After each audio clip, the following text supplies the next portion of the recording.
Hello, and welcome to episode 7 of Vuka's special series titled 9 Women in 9 Minutes. My name is Orasia Nyawade, and I will be your host. Our guest today is Farah Fortune, also known as the Pitbull in heels. Farah, welcome. How are you doing today? I'm good. I'm good. It's a bit chilly outside and I can't seem to get warm. So I'm sitting here with a jersey like an old lady, like wrapping myself up, but it's it's good. It's a good day. It's crazy in the streets. Winter surprises us every year. I don't understand why. But here, I always say this. I was saying to my friend the other day, I was born here, but I grew up in England, and like she called me the other day and she was video calling, and I was sitting with a hot water bottle and a hoodie, yeah. and she said, I thought you lived in Africa. I said, I thought I lived in Africa too. No, it's a mad thing. So, Farah, could you please take a few minutes to just introduce yourself? Like, who are you? What do you do? And who do you do it for? I am first and foremost a mom to a 16-year-old daughter, who is really, I guess, my mom most of the time. And then I'm a businesswoman. I own a public relations agency called African Star Communications. I also am a board member and the founding member of an NPO called the Pad Run, which provides sanitary pads to young women and girls across the country in rural areas, townships, and basically places in need. But we also run workshops called period pouch workshops. So we educate young men and women on menstruation. So we teach them what menstruation is about. And I know people will probably say, oh my goodness, why are you teaching boys about menstruation? Because boys need to know about menstruation. They know nothing, and therefore that's why we have such a stigma around it. I also work a lot within the woman empowerment field, which has been fantastic for me. I've met so many amazing women and had so many opportunities come from it, from around the world. So I've been able to travel just working within that field. So it's been great. That's pretty much what I do. That, I love it. I love it. That's a lot. And it's so authentic. It's so real. And I love that you started with I'm a mom, because as women, that's one of our biggest roles, actually. Yeah. But I want I to think a lot of people, go I ahead. guess, define themselves through their careers, and so do I. But before all of these things, I am a mom. Like every decision I make, whether personal or business, I always have to think how it's going to affect my child first. So I ultimately always think I'm a mom first. Yeah. No, that's beautiful. And I love that you're saying many people, all sexes, including men, need to know about menstrual matters. And that leads me into my question to just find out what is the biggest misconception about women when it comes to menstrual matters. I And think the biggest okay, sorry, no, go ahead. okay, I wanted to finish it and then you can just give me a proper Sure, punchline answer. no And problem. so the biggest misconception when it comes to menstrual matters about women, and then how do attitudes need to change in order to accommodate a more inclusive and understanding society? I think the biggest misconceptions that we have is just that women, it's not painful, it doesn't affect us, it doesn't. I don't think people realize how menstruation actually affects the economy, to such a point where, if you cannot go into work, you're not making money because you're actually at home and you're in terrible pain. And we talk about period poverty, and there's so many things that period poverty affects. It's not just not being able to go into work and making money for that day. It's not being able to buy sanitary pads. So when you're bleeding, you're bleeding out onto your sheets, old pillowcases. People out there are using newspapers. So there's so much stigma around it and misconception in terms of how it affects us. I think a lot of people just, specifically men, just assume that we bleed once a month and it's not painful and it doesn't affect us and we don't feel anything. Yeah. When I do, it has such an effect on our mental health as well, and that is those are the things that really affect us in that way. Sorry, can you repeat the second part of the question? The second part was mainly around how can attitudes, how do attitudes need to change in order to accommodate a more inclusive and understanding society when you're talking about how, our monthly period affects women. Mhm. Um, Attitudes need to change because I don't think people who don't menstruate don't realize how painful it is, how it affects your mental health, how it affects your body, how it affects your mindset to a point where, sometimes you can't get out of bed. There are some women who are, they're God's favorites. They don't affect, they don't get menstrual pain, and that's fantastic. I wish I was one of those women. And then there's other women who really affects where, you cannot get out of bed. It's really painful to walk. It's the backache. It's your boobs being sore. It's the nausea, the vomiting, the diarrhea, all those things affect your mental health. And I think those, when you look at, in depth about how menstruation affects us overall, it's amazing when people just sit back and go, I didn't know that. And especially when we do the workshops with young boys, they are so fascinated by how these things work, how menstruation products work, how long our periods last, what happens in our bodies. And it's all due to misconceptions and not being educated on the matter. And especially in African households. And when I say that, I mean whether you're Indian, colored, white, Black, specifically Africa, I think there's so much stigma around just speaking about menstruation in the household that people, they really don't speak about it. So you have grown men going out into society and getting married and wondering, what is happening to my girlfriend? What is happening to my partner? What is happening to my wife? Oh my God. Like, I had a conversation with a 27-year-old man who's been married for the last 2 years. They have a little daughter. I think she's about a year now. And he said that his first experience with menstruation, because he comes from such a strict Indian family where they never spoke about what happens to a woman's body.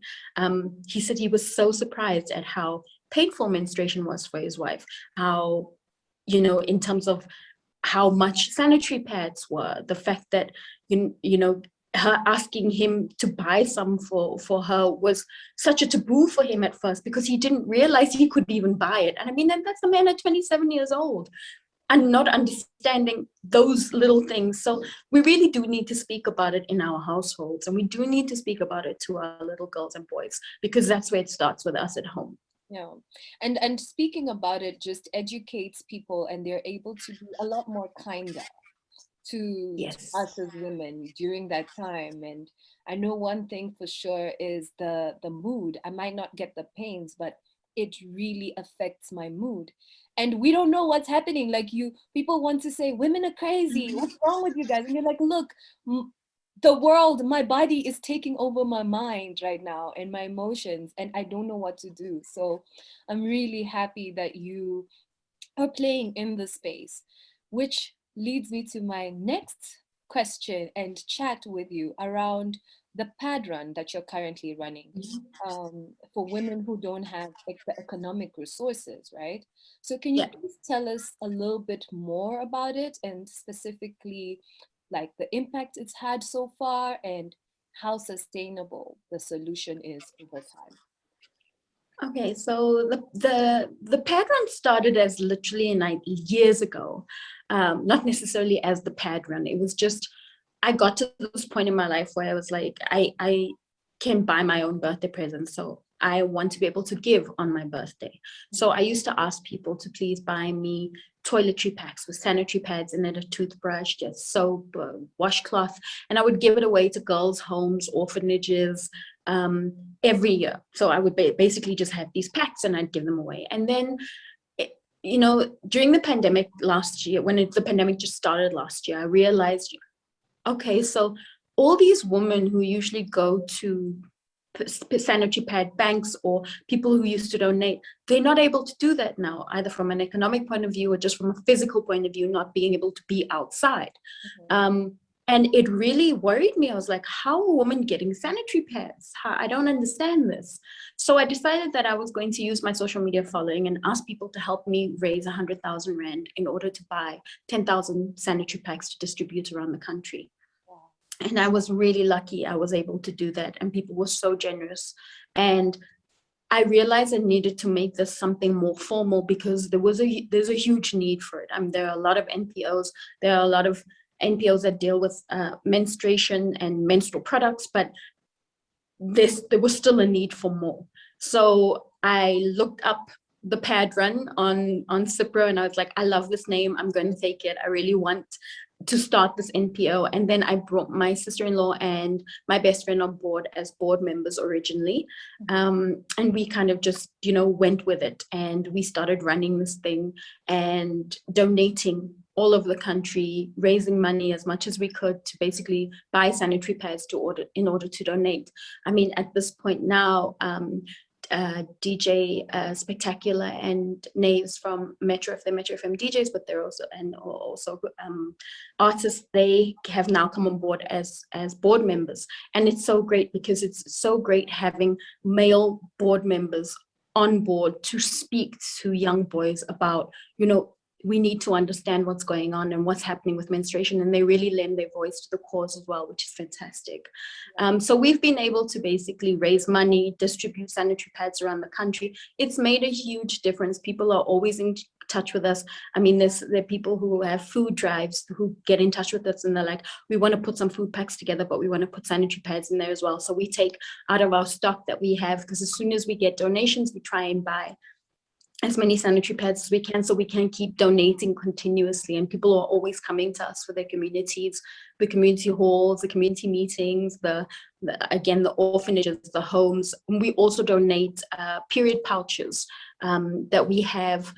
It's basically like a little period pouch, and we put 2 packs of sanitary pads in there, and a sweet treat, and a new pair of underwear as well. And then we donate that in our workshops to the boys and girls. So we give it to the boys and we tell the boys, we know you can't use this, but your job is to go and give it to somebody who can. So in that way, we continuously trying to educate, but also donate as much as we can. And I know a lot of people ask, okay, so why don't you use reusable sanitary pads, or why don't you use the menstrual cup? Menstrual cup for me and you who live in a home that has running water and access to running water continuously, it's fantastic. For me, the menstrual cup is amazing. I absolutely love it. It's great. You literally put it in the morning. You don't feel like you're on your period, and you don't have to worry about it until at night, and you take it out, and you can even sleep with it in. It's made from silicone usually. It's fantastic. I use the Mina cups. They are amazing. I absolutely love it. But you're now talking about a community who may not have running water. So now how do you wash that cup? You can't. So you're putting that cup back inside you. You haven't washed your hands. You've taken it out. You've emptied it with your dirty hands. You're putting it back inside you with your dirty hands, and you're causing an infection. So sometimes most of these communities, it's really, really hard for them to be able to use a menstrual cup. Again, same thing with the reusable sanitary pads. You take them off. You've been to a public toilet. Where do you wash it in a public toilet? And then you still have to wait for it to dry. So if you don't have a continuous supply of it, you don't have another one to change. And even then, again, the water issue becomes a thing. How do you wash it? You barely have enough water to drink. That's drinkable water. So if it's drinkable water, you're trying to drink it, you're not trying to wash your pads in it. So it's really, really hard. And it may not be the most environmentally friendly solution right now, but we also do make sure that all the sanitary pads we buy are biodegradable. So we have to look at solutions in that sense, but this is the best solution for us right now. We have been into communities, we've researched this. Girls tell us they don't want to use the cup because they can't wash their hands. So they're walking out, with blood on their hands, and they can't wash it. And then they've already now inserted dirty hands inside their vaginas, and that's not feasible for anybody. And again, they had the same problem with the reusable pads. So for us right now, we're using that. And due to a lot of cultural issues, we also have problems with donating tampons, because the elders don't want to give tampons to young girls to insert it inside of them. They think they're breaking their virginity, they're breaking the hymen. So it's all of those discussions around the fact that inserting a tampon is not breaking your virginity. Inserting a tampon won't necessarily break your hymen. It's all these continuous conversations all the time, with community leaders, with parents. I mean, even if you look at the Muslim community as well, there's so much stigma around using a menstrual cup, and even if they can and have the facilities to use it, they don't want to insert, and they don't want anything inserted inside their daughters because they say they're losing their virginity, which it's not. So there's so much around this. I mean, we could talk about this literally the whole day in terms of how it affects people and what you using and why we're doing it. But those are pretty much the issues that we deal with. No, Farah, I can hear your passion in it, and I've definitely learned a lot from you today, because you're right. You need to look at the infrastructure. Need to look at the economy. You need to look at the culture. And so it makes sense that you are choosing to do it in this way, to find biodegradable options. And, as much as everyone's going towards tampons and cups and all of that, Mm-hmm. it does not work for these people who actually need this. Yeah. Farah, one last word for the listeners, to just tell them, what would you like them to know when it comes to all things menstrual or period matters? Like, what's one thing you'd like to leave them with as we close up the session today? Lobby your governments to make sanitary wear free. We have just gotten to a point in South Africa where the government has decided that sanitary pads aren't a luxury item. For all these years, we have been paying luxury tax on sanitary pads. That for me is the most insane thing in the world. I cannot understand. And it's only recently that they've agreed to take this tax off. Mhm. And we are at a point where we need to make government realize that it's not about the argument, oh, condoms are free, so sanitary pads should be free. Condoms should be free and sanitary pads should be free. It's not a one or the other. It's not a why are they free? Why shouldn't they? Why are these not free? Sanitary pads are a need in the communities. Sanitary pads are a need for women. We don't ask to get our periods every month. We don't ask for that. So why should we have to pay such extortionate fees in order to get something that protects me and catches my blood? So lobby the governments. Put out the petitions, speak on it, use your social media, use your voice to ask government, why are these not provided free? If we look at it as for instance, just providing sanitary pads for 30 million girls around South Africa, we can do that. We can do that with our economy. We will have budget for that. There is budget for so many other things. Why can't we provide just for school, even if it's just for schoolgirls? We can do that. So we need to look at all our resources, use your voice as much as you possibly can, and ask government, why can't we have sanitary pads that are free? Love it. You heard it from her. Use your voice. Don't take it for granted. It is as a collective that we can actually make a change. Yeah. Farah, thank you so much for your time. Thank you for your passion. Thank you for your energy. Thank you for the education that you have given us today. I appreciate it. All Thanks right, so much. that's it. Thanks for having me. Goodbye. Thank you. Bye.